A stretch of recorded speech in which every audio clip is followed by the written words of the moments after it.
বা যাদের বায়োলজি ছিল, বায়োলজি সাবজেক্টটাকেও যারা ভালোবাসে তাদের জন্য বিএসসি ইন বায়োটেকনোলজি অথবা বিএসসি ইন মাইক্রোবায়োলজি, দুটো দারুণ ডাইনামিক কোর্স, প্রচুর কেরিয়ার প্রসপেক্ট।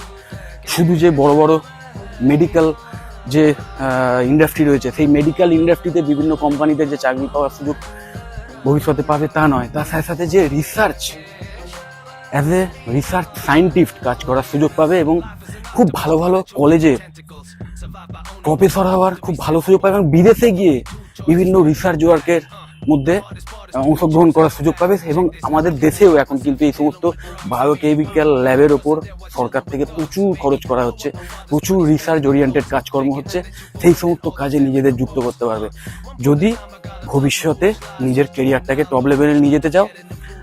থিওরিটিক্যাল লাইনে মানে সোজা কথায় রিসার্চের লাইনে,